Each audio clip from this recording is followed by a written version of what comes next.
And we are live. Not really, but we're here. And welcome back to Two Dudes Talking Motorcycles. I am Gleb, and I am Mitch. No, we are not live. We are alive. we are alive. Yes, despite it being winter, Mitch is in fact alive. And For now. I locked myself out of my car last weekend trying to snowboard. So we're off to a great start. And you're still alive. And I'm still alive. Welcome back to episode number 19. And before we start, you can follow me on Instagram at GlebLapham. I'm at Meets to the Beach, and we also have our podcast Instagram. We're doing a little better there finally. Yep, it's at tdtmotorcycles on Insta and Threads. And also you can email us your questions, comments, concerns, and ride stories or whatever else you want you can email it to us at tdtmotorcycles@gmail.com. And today it's going to be a little bit of a shorter episode just because we're a little pressed for time. Yeah, it's a busy week. Yeah, so. And I'm going to be gone next week, most of next week for work. And so we're trying to just push this out so we have content for you guys when this so we can have an episode for you whenever you were listening to this. On the bright side, the stuff we have going on tonight is motorcycle related. It is motorcycle related. We're just going to a low customer appreciation night. And today we're just going to cover a little bit of a motorcycle news roundup. If you've been following this podcast for over a year now, we like to cover some motorcycle news at the beginning of the episodes. And usually we don't have time to cover every little bit of news that comes out. So today we figured we'd do a little bit of a roundup on some news we quickly scrambled to find before filming this episode. Just nothing but high effort content. Yep. Clearly the best. So thank you so much for listening, and let's just jump in. Do you have anything else to add? No, not particularly. I guess you want to start with the big stuff or small, like the longer stuff or the shorter stuff? Let's start with the shorter stuff, and we'll move into the longer stuff later. Well, something that we came up with, what we discovered, is that Harley Davidson is looking at the Dakar. Dakar? Dakar. Dakar. They're looking at Dakar rally in Africa. I forget where in Africa, but they are entering their Pan America 1250 in and they've mentioned it before. I guess they've done this before. They've gone after the Baja rallies. Mm-hmm. And they've boasted and claimed that there's no modifications done for the bike to compete in these. So I mean that's impressive for a big bike like that. That is very impressive. I think that's I have it up here too. But the so they're looking at doing a 6,000 kilometer rally, which I mean 6,500 kilometer. I take that back. And it's just been so that was very interesting to see. Their rider is Juan Pedrero is going to be the one that is going to be riding it, who is a Dakar veteran. And this is I'm getting this from advpulse.com, okay, which that's what I always has some great information. Yeah, that's what I thought I had up. Which I think, when you mentioned that, I thought that was a pretty cool thing to see for such a large motorcycle. Well, we've seen it, the Tiger 900 has been in some Baja rallies. Yeah. My Scrambler was in one when it was first announced. Yeah, because Triumph did that whole promotion of riding those in at the rally. Time, they were the only street bike entered in that one. But now we've seen that happen with the Tiger, and then now we're looking at the Pan America, which is bigger. Yeah, that's a very big bike, and I think that's I think it's pretty cool to see Harley doing something like this, because traditionally they were very street focused manufacturer, making pretty much essentially cruisers, right? Which is nuts. To see the Pan America doing something like that, I think is a pretty awesome thing to see. So we should watch that. I think we will, or we should follow it when it actually is going. I think that's something we should keep talk about on. it. So Harley, keep up the good work there. And one day we'll ride you. Send us a bike to ride, Harley. If anyone from Harley is listening to this, probably not. They probably want nothing to do with us after all the jokes. Yeah, but unless they're no. So that was just that's the first little bit of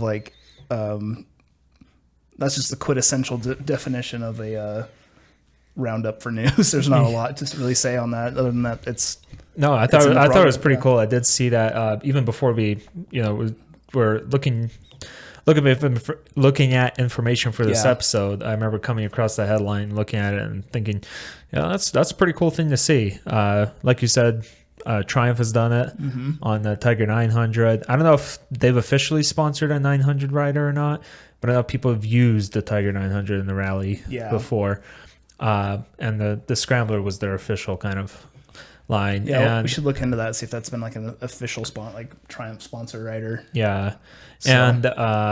And seeing Harley kind of enter that kind of space to compete with the traditional off-road motorcycles or off-road brands is pretty cool. Yeah. So what else we got, Mitch? Well, the other thing that I was looking up earlier was the KTM, the 2024 KTM Adventure 790, which I've heard good things about those bikes. I've never been on one. I've heard a lot about the 890, and the 790 from what I've heard is kind of like just a little baby brother to it.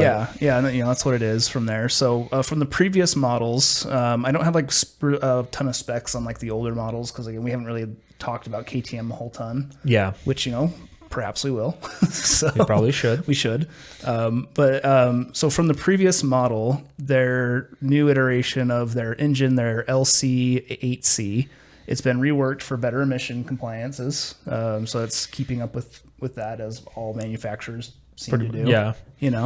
But there are, with a 20% increase in rotating mass, they've added that for more like high speed stability. Okay. And they made a note so that they're guaranteeing that this won't compromise the bike's agility. Very cool. So it's still going to be nice, light, and flickable, but they've just added just a tiny bit on there for the rotating mass to help stabilize it at high speed. So that's awesome. And by the way, this comes directly from KTM's press release. These are just a few notes that we made, just as like a highlight things with it. They've increased some durability. So I take that as to mean that there's more reliability. Durability, better or stronger parts and stuff. Yeah. So what they've added onto, there's a new slipper assist clutch. They reworked the throttle body as well, and then they've also as part of the clutch, there's new friction plates within the clutch. The clutch. Within the clutch. Yeah, within the clutch. So I mean, so hopefully they'll see. I've never really heard about reliability issues with their clutches or anything like that. So this is just an upgrade, a touch up. Yeah, and for KTM having like such an off-road like pedigree, it kind of makes sense that they want to make the bike like more durable and stuff like that, because there's a high chance that people will ride this off-road, even though the 790 is kind of like the little I think it's the approachable for if you're new to adventure riding or new to motorcycles. Definitely. It's their approachable. It's not quite as aggressive as like the 890 or then the 1290, which is like way up there and huge, by the way. Price and spec and power. Yeah. And the 890 is kind of the all-arounder. And then going into that durability and off-road performance and really just performance all around, they're also going to be putting in, it's going to has a better air fuel mixture with a newly designed airbox. So you're looking at better health for the engine as well as your fuel. Awesome. So you'll get better performance there. And that's going into, or that's coming out of a 5.3 gallon tank. So I don't know if that's any bigger than the other one, but that's that should be that's a pretty decent sized tank for an adventure bike. Yeah, I think that's pretty good, because that's pretty much what my bike is, and I can get around 230, 240 miles on a tank. Allegedly, that's what my TFT says. Yeah, I haven't tested to see how accurate that is because I don't want to run out of fuel. No, I don't want to be pushing our bikes down the road. So no, I've gotten pretty close to before though. What was the closest you've gone? Does your bike show like distance to MT? Yeah. Okay. I think it was on our Capitol Reef ride. We were coming into Moab, I think, or I can't remember. It was one of our long rides. Okay. And I was down to like 15 miles to empty. 15? Yeah. Oh, wow. That is way close. Yeah. I think the closest I've gotten was like 30. I was like, this is going to not go great. Yeah. Be stuck. I didn't know you were that close. Where was that? It must have been as we were leaving Moab because I think we stopped at that one gas station with the dog park. Oh, in Green River? Yeah, so it wasn't Capital. Was that that wasn't Capital Reef. That was Denver, right? Or it was Colorado. It was Uray. No, I said Uray, not Denver. Yeah. Yeah. Okay. You were at 15 miles? I think so because we were in such a rush, remember, to like beat the weather that was chasing us. And we... No, that was on the way back, though. On the way there, it was nice and sunny. No, that's what I mean, on the way back.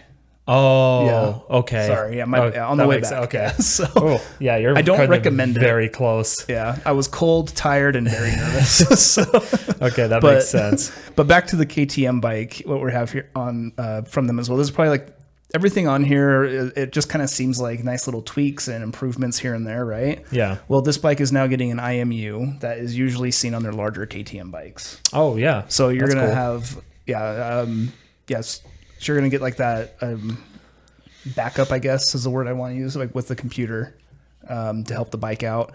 And as part of that IMU, and as like with their menu systems, like the ABS options and stuff like that, I guess it's more like automated, so it doesn't take as much like configuring on the rider's part. Very cool. That's what they've mentioned through there. So that's probably the big one. But then to round up like the tech of the bike is that there's going to be a bigger, brighter, nicer 5-inch TFT on that model. So, Yeah, we love TFTs around here. Or at least I do. yeah. Depending on the bike. yeah. The adventure bike TFT, definitely. No Apple CarPlay? No, I didn't say anything about connectivity. So Disappointing. Disappointing results. Yep. And they have like a bunch of different seat configurations. You can get like a single seat, a dual seat, you can get heated seats, so like their parts and everything like that. So Cool. So KTM sounds great. That we need to ride those too. Yeah. So- And actually, right before we started, I did find they did also announce a KTM, a new 1390 Super Duke, which is their like super sport bike, basically. And I always thought that these look like hella They look aggressive. mean. They look so scary, and it makes me way too scared to ever ride one just because how aggressive I'd try a they 390. look. Oh yeah, 390 seems way more manageable. But I saw this, and I just, since you were talking about KTM, I thought like just it looked like a pretty cool. I don't know if this specific site has any. All of KTM's Dukes, they just look like aggressive and like risky. They really do. Like not like they really do. not that like they're like it's not a risk like in themselves. It's just like they're just like they're living on the edge. You know? Yeah, I do agree. Let me see if I can find some specs real quick for this, just to give it a little rundown. But We'll have to. yeah, while you're trying to find We that, might have to though, cut this part out real quick. Yeah, so Hold on, let me. no, it's all good. So yeah, I'm gonna Google some specs real quick. You can cut this out later. I think in I will post. be. God, accept cookies. Accept cookies. Me. Just so we have like at least one more thing to talk about. Oh yeah, Just so it's not super. too short. Yeah. Oh God, I hate how many pop-ups each website has to give you nowadays. Oh, dude, right? Literally everything you touch, it's just like, would you like to give access to your location? Would you like to do this and this? Fuck off. Back in character. Yeah, the Super Duke, the KTM 390 Super Duke R Evo. So that was also announced just last month, just a couple of weeks ago, and it has a 1350cc engine with 190 horsepower at 10,000 RPM and 145 newton meters of torque, which That's a fast one. yeah, I don't know how many foot-pounds that is because we live in America here and we have freedom units. Yeah. Let me look We that measure up. in barbecue sauce. We measure in barbecue sauce and Freedom Eagles. Okay, what was it? 145. Well, 145 Newton meters. Yeah. Okay. So it's 106 pound-feet of torque. So that's a pretty fast and quick boy. It's got some pepper to it. Yep. Yeah. And just like we talked about, the styling on it just looks absolutely aggressive. Yeah. Just straight up bonkers. So that is a very fast bike, and it comes in at, they showed the weight here, or something. It was around like 400 something pounds. So a fairly, I mean, not the lightest bike out there, but it's also, I mean, that's not a very massive heavy. engine. Yeah, that's a massive engine that's a big power to weight ratio. Yeah. That's wild. So I just saw that like super last minute and figured, since we're talking about KTM, to throw that in there. And it's just super aggressive bike. So if you're in a market for that, you have something to more power to you. Think about. Yeah. It's like, I would die, I'm pretty sure. Just not because I'm like a great fast rider, but just because I just wouldn't know how to react going at that speed. Yeah, that is 467 pounds wet. Oh wow. So that is a pretty light bike for the size, for that size of engine. Actually, what would really kill me with that bike, it's not going to be like the speed, it's just that it would just kill me just knowing like the bike's potential would be wasted on me, because I would not be like I would not be. Yeah, 100%. This is one of those bikes that you remember we had an episode. Did we? I don't know if we had a full episode, but I think we remember us talking about like, large capacity bike versus like smaller capacity bike, that you can still have a lot of fun on a small bike because you can really rev it out on like regular roads. Well, this bike I feel like is one of those, like, to really feel its true potential is the one you have to take it to a track. Yeah. Like this thing will. Yeah, I mean, this thing. That's where you can really like open it up and use it basically. I think from a bike from a $24,000 or $21,000 bike, it has pretty much a lot of the standard stuff: electronic suspension, traction control, and pretty much most of those things are customizable and adjustable by the. I'm just noticing it now too, like at their headlights. Like I've personally never been like a big fan of like their big weird ladybug headlights. Yeah, but I gotta say on this one, it looks good. It looks very aggressive, it looks kind of like cyberpunky. And have you seen some of their pictures that they have? They show kind of like their daytime running light, and I don't think any of these has, but do you see like this outer layer right there? That alone lights up before the two in the middle do, and I think it's like a very cool look. And I've been playing Cyberpunk 2077, and this legit looks like something that would appear in that game. I'm a fan. I kind of like I feel like this is to the point where it's like over the top aggressive that it works instead of this weird like mishmash of like, oh, we're gonna look weird and aggressive but not like too weird, right? Then it just ends up looking weirder. But this is like, let's just kick it up a giant notch and just put this like let's go in. This thing could be a Reaper for Mass Effect. For all we just lost all our audience right there. No, we're nerds, but we love motorcycles. Exactly. And we're also motorcycle nerds. We are motorcycle nerds, which is why we have a podcast about motorcycles. Yeah. Weird how that works. Moving on, we do have some electric bike news, which some people love them, some people hate them. I have not experienced that's them. Okay. I have not experienced them, but people that have experienced them tend to really like them. But electric motorcycles come in different flavors and stuff. And before I jump into this, actually, I just remembered that Kawasaki also announced that hybrid motorcycle not too long ago. That's right. Which we kind of mentioned. We did mention that a little bit. It was just a little shout out though. Yeah. So we have some details now. Yeah. So the hybrid motorcycle. No, I think we did cover that actually. I did bring it up on the news. Okay. Yeah. But this is kind of like the next step, basically. So Kawasaki announced a pair of electric motorcycles. It's the Kawasaki Ninja E1 and the ZE1.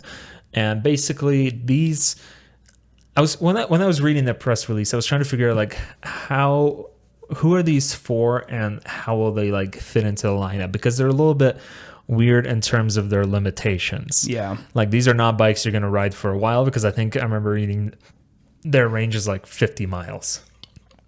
That's it. Not a whole lot, not a very long distance. And they're limited to how fast they can go. Yeah. The Ninja E1 goes only up to 52 miles an hour.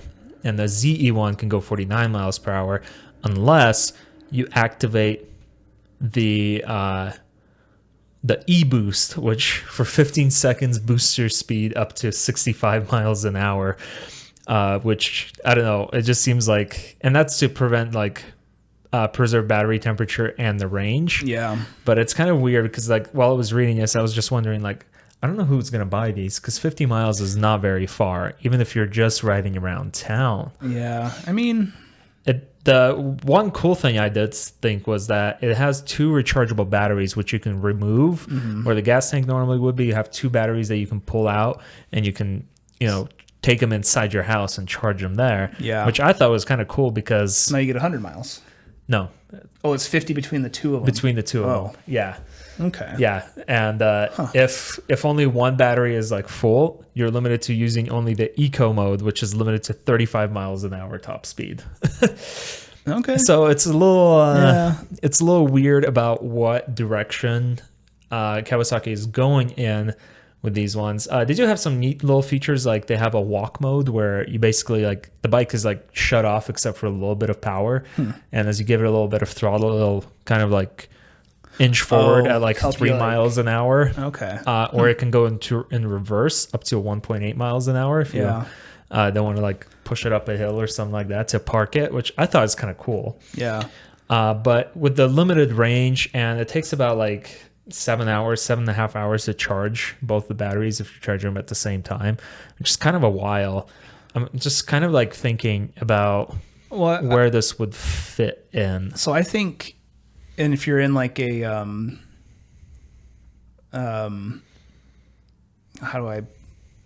if you're in like a town where things aren't very spread apart, like maybe if you're in like... So in Europe. In Europe. Not in America. If you're in like Europe and Asia, I think that's something that would be a good like little, like it is going to be limited to your daily routine. Like that's true. And maybe you can take it out for like a little bit of fun here and there. But I could see, for like if you're in like those small towns, and you just need a way to get around. That's true. I think there is like I can see a market for it. At the very least, I think that these bikes are more of like a proof of concept in action. That's kind of like the take I got from them. It's like, look, you can buy these. Here are the limitations they have, but however, this is something that we might potentially see more of in the future. Well, and like, you consider too, like even like we can go way back, the very first automobile. That's true. Yeah. Where they could not go far or fast or really work that well. But that's actually a good point. So I could see it being, it's just more of like, hey, this is where we're at. Like we're entering a new phase of transportation or transportation power. So instead of like horsepower, now we're going into, gasoline, but we're still measuring with horsepower. And then but then now we're looking at electrics. We've discussed this topic a little, like in that alternative fuel bike stuff. So I just think it's just like we're at the cusp of like moving into something different. That is true, and it is kind of interesting to read about. And I do. That's also the proof of concept thing is kind of like what I got out of it as well. Yeah. Like I said, it's a fully electric, so there's no combustion whatsoever, unlike their hybrid bike that they announced a couple of months ago. Yeah. Still has your like TFT, still has it does have rider modes, so it has road mode and it has eco mode. Road mode is the one that allows you to kind of ride at the higher speed. Yeah. For something around town, I think this would definitely be pretty nice to have. And and they kind of just look like regular bikes. No, they look good. Yeah. In my opinion, they look better than a scooter. They do look better. I think they look a little more like aggressive and fun than a scooter, but I think for around town, the scooter probably might still be a more practical solution because you don't have to like kick your foot over it. They generally come with like a storage box and things like that. Yeah. Just a little bit. But if you don't like the look of a scooter and stuff, this is definitely kind of like a better alternative to a scooter. Yeah. But what I thought was interesting also is the price point. The price point is at the Ninja E1 is $7,600 and the ZE1 is $7,300. The ZE1 is kind of like the slightly less powerful model between the two. and they have a bunch of different accessories that you can get, including a USB Type-C outlet. There you go. Yeah. Wow, amazing. Man, it just seems like for $300, you may as well just spring for like the slightly faster one if that's what you're set on getting. Yeah, And it also has a storage box normally where the fuel tank would be, and underneath that storage box is where you find the batteries, the two batteries that you can pull out. Gotcha. So when you first described it to me, I thought it was like you can put in one battery and then you pull out another to put it in, but you're saying it's two batteries at the same once. time. Okay. Yeah, so it's kind of an interesting thing, but I think this is kind of like if electric bikes become more and more prominent as time goes on, and as like regulations and things like that maybe get more strict, or as manufacturers try to push out more electric motorcycles, I think that having that swappable battery is kind of a very nice alternative to having to like plug it in and charge it. Yeah. But then you're also getting into like, you need to have, like a gas station or whatever shop would have to offer like, we'll take your decharged battery, put it on the charger for like a fee or something, and here's your fresh battery until you get to the next shop that can swap it out. So it's more like you're leasing the battery or then borrowing. Kind of like that, yeah. But it's still like something that kind of like similar to gas, where you fill up with gas, you ride it, you fill up again. Yeah. But I think until either a battery tech improves that can give fast charge times and a lot of range, this would be kind of like the alternative. Especially with bikes being small enough where you can have a removable battery. Yeah, like just yank that out, put a new one in, keep going without having the long charge times that are typical with EVs. Yeah, like I don't see it taking over. Like, definitely not. Not even in 20 years, I don't think so. But I think like we're moving forward with it. Yeah. Because trends have shown as that like there is an interest in EV bikes, and so it might catch on and with more funding, and definitely. If people keep buying them, they can keep doing R&D and spitting them out. So and I think this is a pretty decent proof of concept. And speaking of electric bikes, we also have the Zero, the brand, which have been kind of like making electric bikes for a number of years now, and they have various models. But they updated their Adventure line, which is their DS and their DSR bikes, and they updated them to have a higher capacity battery, which gave them more range, and that's 144 miles at like city speeds, or 107 combined at like mix of slow and high speed. Well, there we go. It's getting high better. Speed, and then that's for the DS. And the DSR is 155 miles and 100 miles respectively. So so it's a little bit more, and a little bit faster, and got a little bit more. Acts more like a motorcycle. And it is a tall like adventure bike and stuff like that. And I've seen videos of people cruising around those on like forest roads and stuff, and they manage pretty well. And they have that low center of gravity thanks to that battery pack being so down low. Yeah, see, there you go. But the most interesting thing, so in the article that I was reading about this, so the Zero on the DSR, they completed and won the Maudis Trophy, which I read about, and it is this basically like an endurance, not really a race, but kind of like an endurance like sort of race, like a marathon, I guess. Something like that. So they won the Maudis Trophy. It's basically 1,000-mile plus journey across England, Wales, and Scotland through like various weather conditions. It includes 2 bikes and 6 riders, taking like 2-hour stints on the bike each. Oh, so it's like it's a what are those called? Like the Ragnarok races that people do? Like a relay? Relay. Okay. Yeah.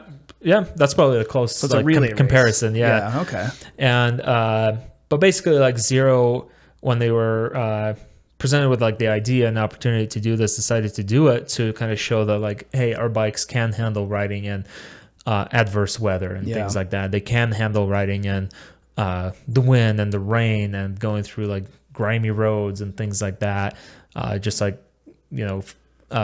gas powered adventure bikes can. So that's like a first, pretty much. It is a first for electric bikes to accomplish that journey. The the Maurus like race, the Maurus trophy has been only around for 100 years. And I think there's only been like, no, never mind. I'm not going to say that because I'm not sure. But it's only been for 100 years, around for 100 years since the first trophy was awarded.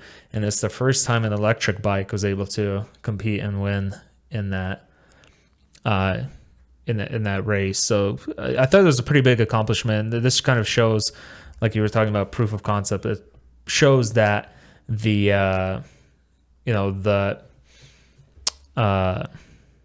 electric bikes do have some kind, like a certain kind of potential to be comparable, at least, to gasoline powered bikes in the future.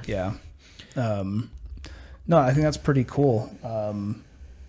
Like I said, we're getting there, and so I think the electric bikes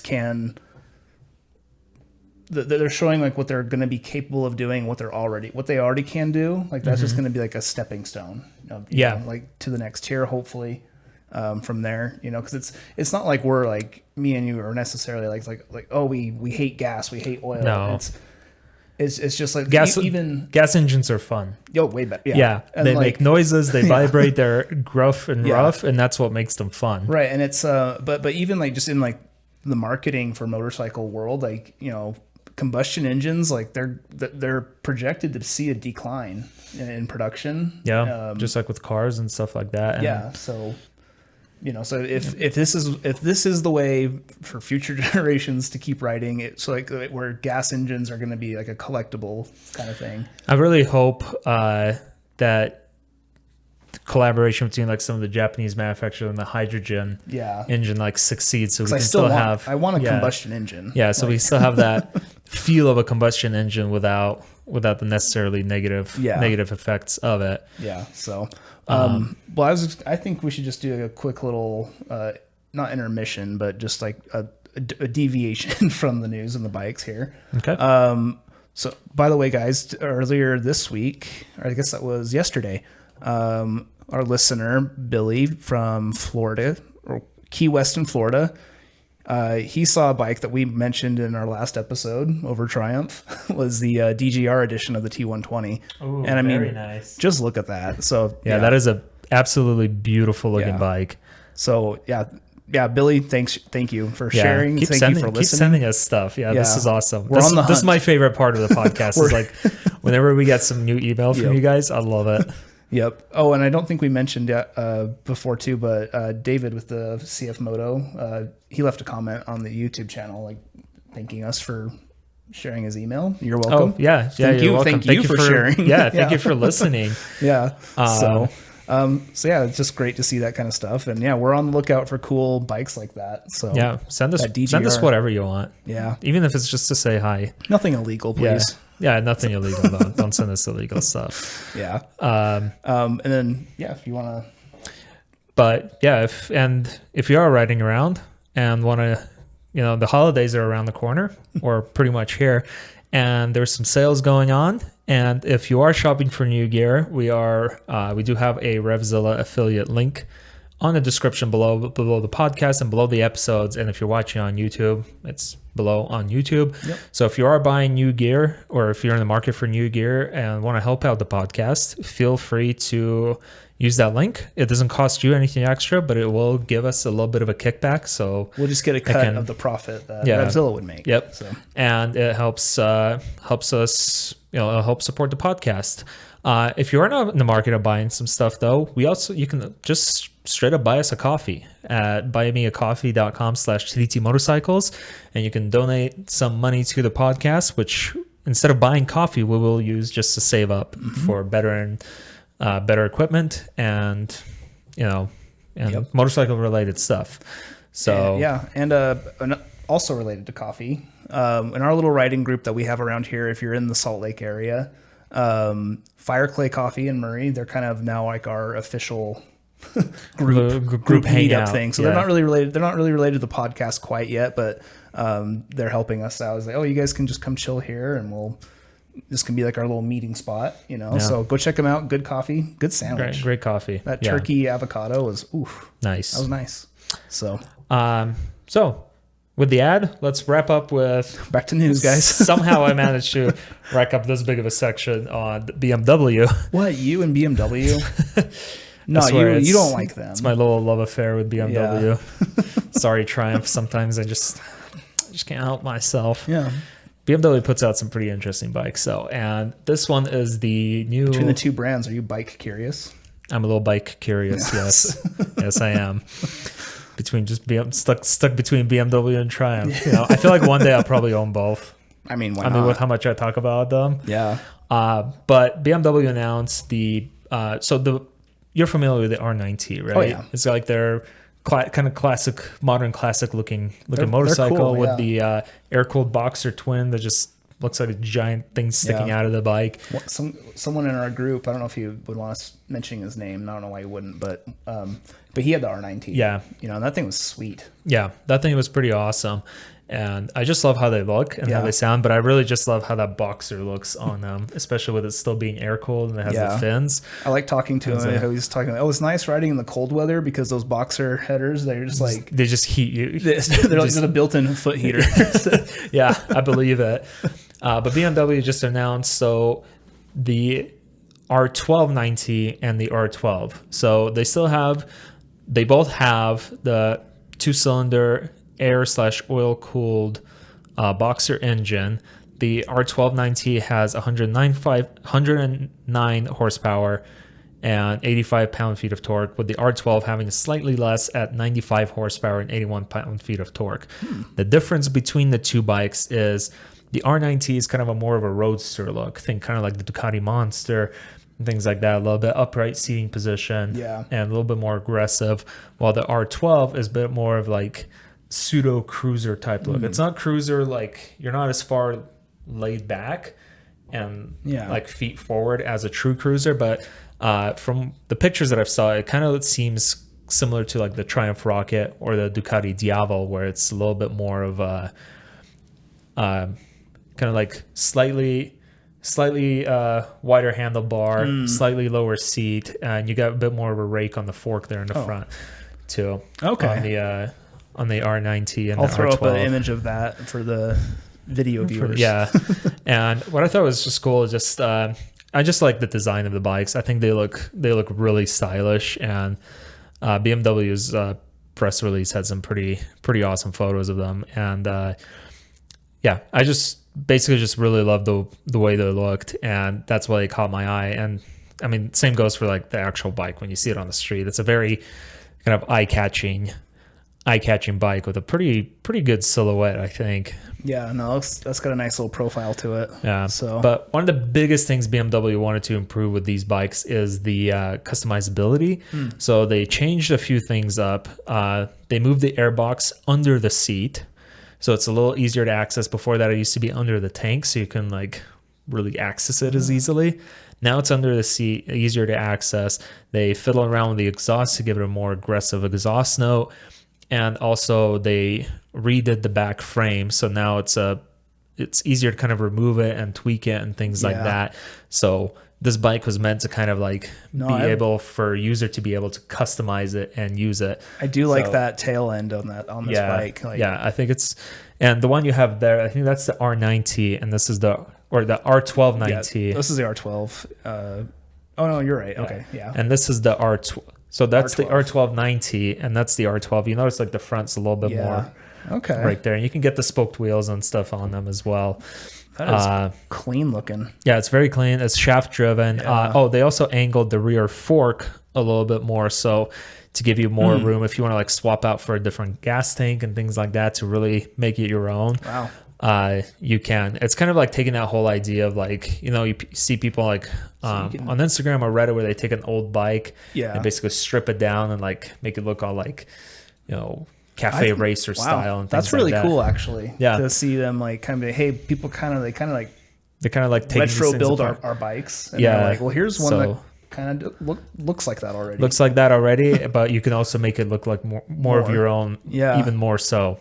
Yeah, I do like that tail. Yeah, I think that tail has a very nice and classic look to it, and then that one has like the more aggressive one to it. That's kind of like the difference between the two right there, the R9T or the R12 and the R12 Nine T, is that the R12 has a more cruiser styling. Good job, BMW. Yeah. That looks clean. Let's see. So standard for BMW bikes, obviously you have the fully adjustable suspension. You have different riding modes. So on the R12 Nine T, you get road, rain, and dynamic.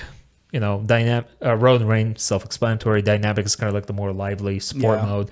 I really like how they named the riding modes on the R12, and they named them rock and then roll. Oh. I thought you were going to say rock, paper, and scissors. Rock and roll. And rock is kind of like the standard riding mode, like, normal throttle response, normal braking, normal traction control, and things like that, just for everyday riding and cruising. Yeah. And then a roll is it gives you a more aggressive throttle, a more or less strict traction control, so you can have a bit more wheel spin in the back. So I just thought the naming conventions were fun, and I think it's fun when motorcycle brands kind of like, let's throw in a little bit of a curveball instead of making like very clinical, which I feel like BMWs and sometimes can feel like, but it was kind of cool to see that. BMW describes the bikes as classic cruisers and roadsters that combine torquey character of the boxer engine and the design language of traditional motorcycle eras. Basically, their modern classic. This is basically their modern classic line. Yeah. And like I said, new frame, repositioned airbox, and then angled rear shock. All of these allow users to customize the bike to their liking and can accommodate various tank shapes, seats, and fly lines. So you can really tweak the bike to make it look like your own. About the tank options, because tanks aren't very cheap. Yeah, if you have an R9T, like feel free to send us your how it looks, because I'm very curious to see if you've done like customizations on it and see what you've done to it, because I feel like this is one of those bikes that you constantly see on like Instagram and stuff where people really like go balls out and customize it. And let's see, like I said, both have a shaft drive, new exhaust, and both have a larger twin instrument cluster, which I know you would love. It's analog, makes it easier to read. But they also have an optional TFT, so you can get that. It will replace the analog instrument cluster with like a micro TFT, which I think the analog just looks much better on these kinds of bikes. I don't think if it were me buying one, I don't think I would go with the digital cluster on these. So I actually had that kind of thought with my bike the other day. This isn't just anecdotal, whatever, but like I thought, like, boy, it'd be really cool if it was possible, both like physically and financially possible, to get like those old school like Triumph like dual dials, analog dials, and have I put that on my bike, but I still have like all of like the ABS and rider modes to somehow switch them out, but have that really nice. I would just look so good. I think with yours it would be really cool if they had like a digital screen in the middle, and then like the outside was like analog or analog-esque, or vice versa. Have like the digital information kind of displayed in a circle on the outside, but then have the middle be like analog and stuff. I think that, or maybe have like two and then like a screen in the middle. That's what I was thinking. Yeah. Because I was that'd be really cool. If they made a scrambler, or if there's a way to make my scrambler have those old analog those dials, look so good. I wouldn't need a Bonneville T120. Yeah. Those do look really good. And also I forgot to mention the new the bike also comes with a USB-C socket and a 12-volt socket. And you know what didn't have a USB-C socket? Not the GS. The GS. The 2024. The 2024 GS 1300. Yeah. 2023. Oh, 20. Okay. Yeah. It was still like, oh no, 2024. Yeah. Yeah. The new GS, whatever model year it is. It still had like a USB-A socket. So watch next year when they update. It's gonna be USB-C instead of USB-A. Maybe they can fix that before. Honestly, like I think that would be awesome if they did, but I think it might be a little too late for that. That was my last bit of news. Yeah. No, I mean. Yeah, you were able to find more stuff than I was able to. I got a little distracted today, but that's okay. We both had like pretty hectic week all over the place. So hopefully you still enjoyed the episode and a little motorcycle news roundup. Like we said, feel free to send us your questions, comments, concerns, ride stories, pictures of your bikes. Feel free to email us at tdtmotorcycles@gmail.com. We love hearing from you guys. DM us on Instagram at tdtmotorcycles, or if you're watching this on YouTube, drop us a comment down below. We'll be there. Once again, if you're shopping for gear, Revzilla affiliate link in the description below. It doesn't cost you anything, but it gives us a little bit of extra money to help support the podcast. Gleb, before we end, do you think we're going to be recording before the holidays again, before Christmas and New Year's? Probably once. Okay. I think we can squeeze in one more this year. Okay. Well, regardless, unless you want to take a break. No, we'll see. Yeah, regardless of whatever we do, happy holidays. Happy holidays. Yeah. Enjoy your winter festivities wherever you are. And hopefully you get some nice motorcycle gear. Yeah. Or a bike. At Revzilla.com using your affiliate link. Wherever you get it. And if you live in a warmer climate, send Mitch pictures of you riding your motorcycle around Christmas Day, because just to mess with them a little bit. I'll ban you.